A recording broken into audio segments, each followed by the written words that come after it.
just a petulant diva who wants things her own way, and if you don't get things your own way, you feel you have the right to throw things.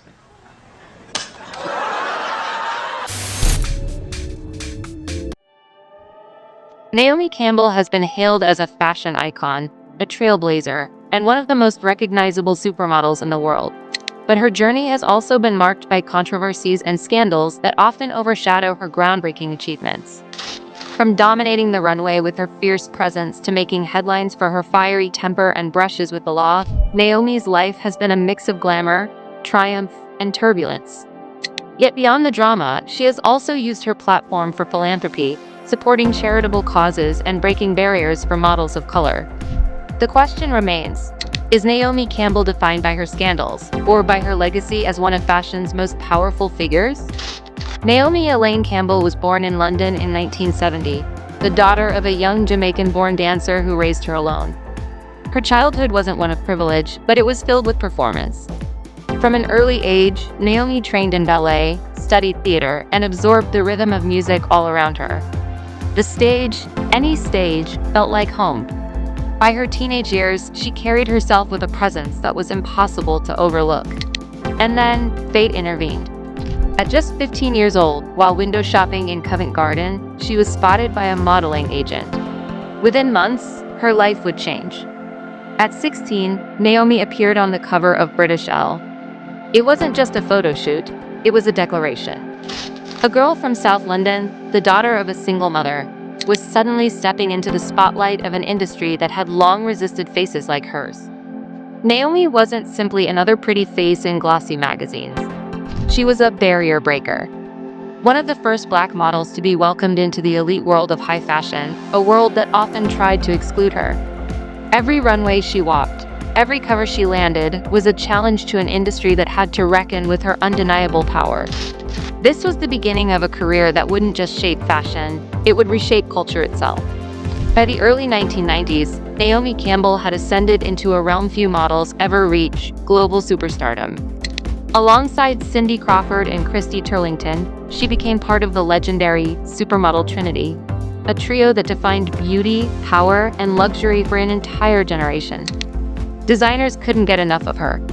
Versus Chanel, Dior, when Naomi stepped onto the runway, the energy shifted.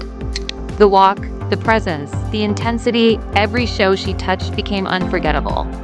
She didn't just wear clothes. She transformed them into moments. But Naomi's reach went far beyond Fashion Week. She crossed into pop culture in ways no model before her had done. She graced magazine covers around the world, and in 1992, she appeared opposite Michael Jackson in the sultry music video In the Closet, a role that cemented her as more than just a model, but a cultural icon. And then came history. Naomi became the first Black model ever to appear on the cover of French Vogue, a magazine that had previously resisted diversity. Later, she broke yet another barrier as the first Black model on the cover of Time. Each cover wasn't just a career milestone. It was a seismic shift for representation in an industry that had long shut its doors to women who looked like her. With superstardom came a life most could only dream of. Private jets, front row seats at the world's most glamorous events, friendships with musicians, actors, and royalty. Naomi was everywhere, on billboards, on catwalks, in music videos, on red carpets.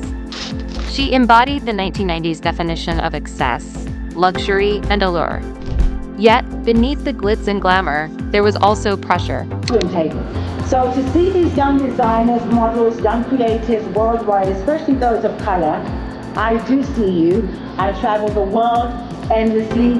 When I'm not working, modeling, I'm traveling emerging markets, looking to bring us to the light and sharing my platform. That's what my job is about today, because I've been doing it long enough that I don't need to do Naomi anymore, you know what I mean?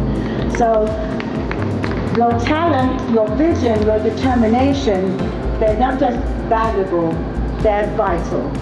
I thank you, Harlem Fashion Row, for this incredible distinction. And I thank you for all being a part of my journey for nearly 40 years. I am truly grateful to you all. The scrutiny was relentless. As one of the most visible faces in fashion, Every step she took, every pose she struck, and every mistake she made was magnified for the world to see. Being Naomi Campbell was not just a dream, it was a constant test. This was the peak of her superstardom, an era when Naomi Campbell wasn't just modeling fashion, she was defining it. But behind the flashing lights and the covers of Vogue, a darker reputation was brewing. Naomi Campbell wasn't just known for her beauty and power, she was also branded with a word that would follow her for decades: diva. Stories began pouring out of hotel suites, private jets, and backstage dressing rooms. Assistants, housekeepers, even airline staff, many accused Naomi of lashing out.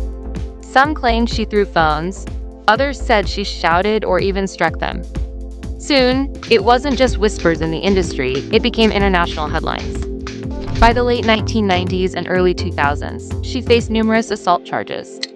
Courtrooms, community service sentences, and paparazzi capturing her in bright orange vests, cleaning streets for punishment, became as common in the media as her runway appearances. And then came the feuds. Designers, photographers, even fellow supermodels found themselves at odds with her fiery temper. The press painted her as the angry supermodel, the one who couldn't control her rage. Tabloids loved it. Every outburst, every accusation, every dramatic court appearance only fueled the image of Naomi as fashion's most dangerous diva. But those scandals were only half of the story. Because while the world obsessed over her anger, Naomi was quietly building something else. Something far more powerful. Naomi Campbell's influence wasn't limited to the runway. In 2005, she launched Fashion for Relief, a charity fashion show that brought together supermodels, designers, and celebrities to raise funds for those in crisis. The project quickly became a global movement, staging shows in cities like London, New York, Cannes, and Mumbai. Through Fashion for Relief, Naomi raised millions for humanitarian causes. She supported children in Africa, survivors of Hurricane Katrina, and later those affected by natural disasters and epidemics worldwide. For many, it was proof that behind the fierce catwalk image, Naomi had a deep compassion for people in need. But her philanthropic journey wasn't free from controversy. In 2010, she found herself at the center of a global scandal when she was called to testify at the United Nations War Crimes trial of former Liberian President Charles Taylor.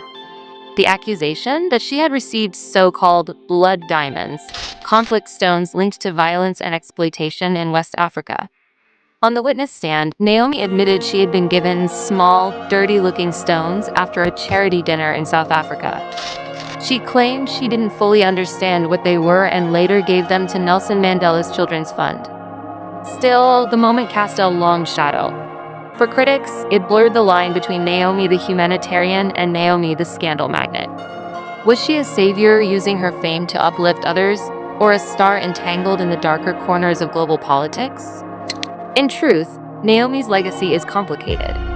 Fashion for Relief has undeniably saved lives and provided opportunities, while the diamond controversy remains a stain many cannot forget. This duality, compassion mixed with chaos, is part of what makes Naomi Campbell one of the most fascinating figures in fashion history. Naomi's journey was never just about the runway. Behind the glamour, she battled personal demons, from struggles with addiction to challenges with anger management that often landed her in the headlines. Her private life was just as high profile. She was linked to icons like Mike Tyson, Robert De Niro, and other powerful figures, further fueling the media frenzy around her. But Naomi wasn't defined by controversy alone. Over time, she sought redemption, channeling her experiences into mentoring younger models, teaching them resilience in an industry known for its brutal competitiveness. And in 2021, at the age of 50, Naomi embraced one of the most transformative roles of her life: motherhood. This new chapter not only softened her public image, but also marked a powerful evolution. From the fierce supermodel to a woman intent on building a lasting legacy. Naomi Campbell's legacy is bigger than fashion. She wasn't just walking the runway, she was breaking barriers every step of the way. As one of the first Black women to reach true supermodel status, she forced an industry long dominated by Eurocentric ideals to finally make space for women of color.